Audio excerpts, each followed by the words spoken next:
Olá, nossa dica de hoje é muito interessante porque ela compreende uma patologia que vem se disseminando na população brasileira de maneira muito rápida. Ela chama síndrome metabólica. Síndrome metabólica, que é um conjunto de alterações metabólicas que acontecem no indivíduo com o processo de obesidade, com a chegada da obesidade. O indivíduo consome mais calorias do que efetivamente consegue queimá-las, consegue consumi-las, e isso gera um balanço energético positivo que acaba revertendo em substâncias de estoque, substâncias de armazenamento energético, principalmente os lipídios, os triglicerídeos. Triglicerídeos estes que são acumulados dentro dos adipócitos. Com o crescente de acúmulo desses triglicerídeos dentro dos adipócitos, ele literalmente hipertrofia. Quando inicia esse processo de hipertrofia do tecido adiposo, e normalmente isso acontece com muito mais frequência no tecido adiposo intraabdominal, naquele que constitui a cavidade abdominal, nesse processo, a hipertrofia dos adipócitos acaba gerando uma mudança conformacional nos macrófagos residentes nesse tecido adiposo, transformando esses macrófagos de uma função regulatória para uma função inflamatória. Então agora a gente transforma com a hipertrofia dos adipócitos esse tecido adiposo num tecido inflamado. E essa inflamação subclínica persistente, especialmente mediada por TNF-alfa, interleucina 1-beta, interleucina 6, acaba desencadeando uma série de alterações funcionais. A primeira delas é as alterações oxidativas. O indivíduo fica muito mais inflamado e fica, portanto, muito mais oxidado. A produção de radicais livres decorrentes desse processo de inflamação subclínica persistente, crônica, gera então uma série de oxidação de proteínas no nosso organismo. As principais proteínas que são oxidadas normalmente estão relacionadas com o próprio metabolismo energético e o balanço funcional do nosso organismo.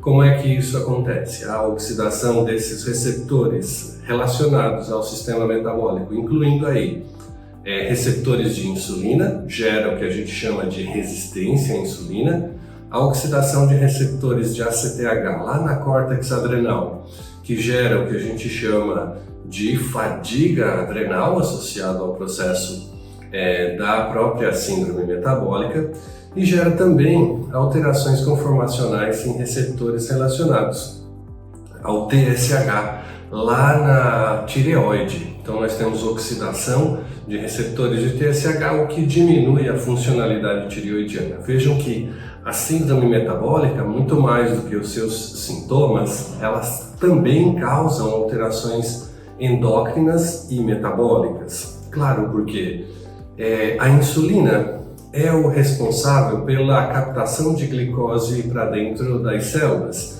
e com isso aumenta a capacidade celular de produzir ATP a partir desse consumo de glicose captada a partir da corrente sanguínea. Quando a gente fala de cortisol ou alterações na secreção de cortisol induzidas pela própria oxidação dos receptores de ACTH na córtex da adrenal, nós estamos falando de uma diminuição da capacidade do metabolismo glicídico, diminuição da capacidade de produção de energia que o próprio cortisol promove ao nível intracelular. Então nós temos agora dois prejuízos. O primeiro é a captação de glicose para dentro da célula pela oxidação do receptor e pela resistência insulínica. O segundo é a diminuição do balanço e da capacidade energética celular induzida pela diminuição na produção e secreção de cortisol. Além disso, essas alterações oxidativas também influenciam o receptor de TSH lá na tireoide. E aí a diminuição na produção dos hormônios tireoidianos, em especial a produção de T4 e também de T3. O T4, que é secretado pela tireoide perifericamente, é convertido em T3 a partir de uma enzima chamada deiodinase nos tecidos, e aí essa conversão ela também é prejudicada pelos processos oxidativos em função da oxidação das deiodinases periféricas pelo estresse oxidativo gerado durante o quadro inflamatório.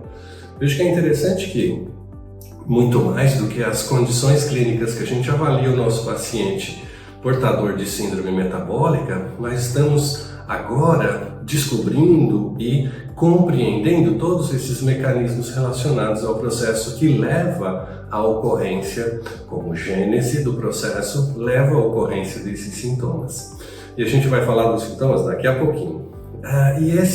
Essa desregulação do processo de produção de T3, ele acaba impedindo as células de produzirem as suas mitocôndrias, já que o T3 é um hormônio mitocondriogênico. A mitocôndria é a unidade morfológica funcional celular que caracteriza a produção de ATP para todos os processos energéticos celulares. Então veja que é interessante, porque processos oxidativos relacionados ao quadro de inflamação subclínica persistente gerado pela obesidade acabam produzindo modificações na atividade dos receptores relacionados ao consumo energético e à produção de energia. Então, quando nós falamos de síndrome metabólica, aumenta com a evolução do quadro da síndrome metabólica, com a evolução da obesidade, aumentam os prejuízos e o desbalanço energético, porque diminui ainda mais a capacidade de gasto de energia, o indivíduo entra num processo de fadiga muscular, fadiga neuronal, fadiga mental, e isso leva a uma informação para o centro da fome para que o indivíduo consuma ainda mais alimentos numa tentativa fisiológica de repor essas energias. Claro, e aí o indivíduo consome alimentos que são ricos em energia.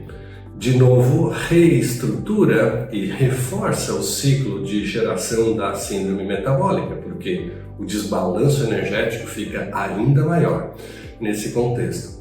E veja que, curiosamente, esses pacientes que apresentam sintomas relacionados à síndrome metabólica apresentam, então, a obesidade, alterações de pressão arterial, fadiga energética, polifagia, alterações pressórias que podem gerar picos de hipertensão e aumento do risco cardiovascular.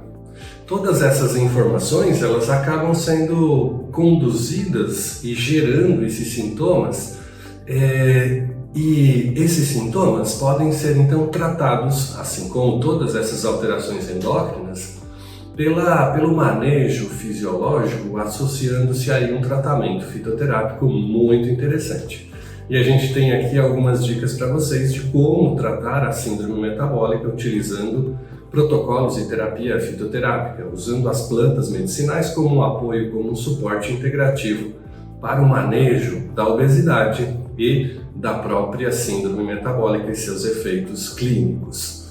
A primeira das plantinhas muito utilizadas chama Citrus aurantium. Citrus aurantium, ou laranja amarga, é uma planta que tem na sua composição sinefrina, e a sinefrina é capaz de gerar um efeito lipolítico, ou seja, degrada aqueles lipídios acumulados dentro do adipócito, reduz a hipertrofia e melhora o quadro, por conseguinte, o quadro de inflamação e de produção de mediadores inflamatórios. Segunda planta interessante nesse contexto chama Centella asiática.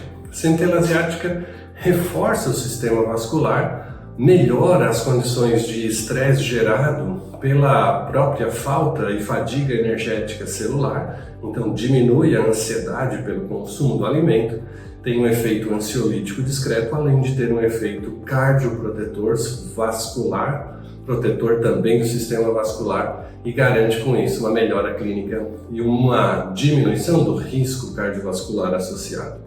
Nós temos ainda plantas que reduzem a absorção sistêmica de lipídios e de glicose, exatamente para evitar os picos glicêmicos e evitar ainda mais comprometimento funcional dos receptores insulínicos pelo processo de glicação. Essa planta chama Cassia nomami ou Camacrista nomami, como é o nome mais recentemente é cunhado pelos botânicos da área. Então, a Cassia-no-Umami tem um componente chamado cassiolaminina, que diminui a absorção de gorduras e também de carboidratos. Também podemos associar nesse contexto faseolos vulgaris, que contém na sua composição química faseolamina. Faseolamina e cassiolaminina são dois dos componentes principais que são responsáveis pela diminuição, então, e pelo aporte de precursores para a síntese dos lipídios sistêmicos. Esses efeitos, então, são muito bem manejados no paciente que responde a esse tratamento, diminuindo, então, o tamanho dos adipócitos, reduzindo a hipertrofia, diminuindo o quadro inflamatório, e é importante que a gente associe também nesse quadro de protocolo integrativo fitoterápico substâncias que podem melhorar aí a condução do manejo da síndrome metabólica. Algumas substâncias que podem ser associadas ao protocolo de terapia integrativa incluem aí a picolinato de cromo, por exemplo, que melhora a resposta do receptor de insulina por uma interação alostérica com esse receptor. Então, melhora a capacidade de captação de glicose e manejo celular, manejo da energia celular produzida pela captação de glicose. A gente pode associar também zinco, magnésio e selênio, especialmente o selênio, para aumentar aí a conversão e a expressão de deiodinases, que vão fazer a conversão de T4 em T3. E com isso a gente consegue ter um manejo de hormônios tireoidianos muito mais eficiente e as mitocôndrias sendo produzidas com muito maior velocidade para produzir aí o efeito sistêmico metabólico. E é importante também que a gente acrescente outros antioxidantes. Um antioxidante muito legal é a fração aquosa da própolis verde, que contém na sua composição química substâncias derivadas do ácido de cafeoilquínico que tem um efeito antioxidante fantástico. Então esse protocolo integrativo serve exatamente para a gente controlar o manejo e manejar aí a atividade de resposta clínica associada ao contexto da síndrome metabólica. Essa era a nossa dica de hoje para você que está pensando em trabalhar com a terapia do uso das plantas medicinais ou quer ser um fitoterapeuta de qualidade, usando as plantas dentro de um racional clínico validado por informações técnico-científicas e que vai efetivamente melhorar a qualidade de vida dos seus pacientes. Nos vemos no nosso próximo encontro, um forte abraço e até lá!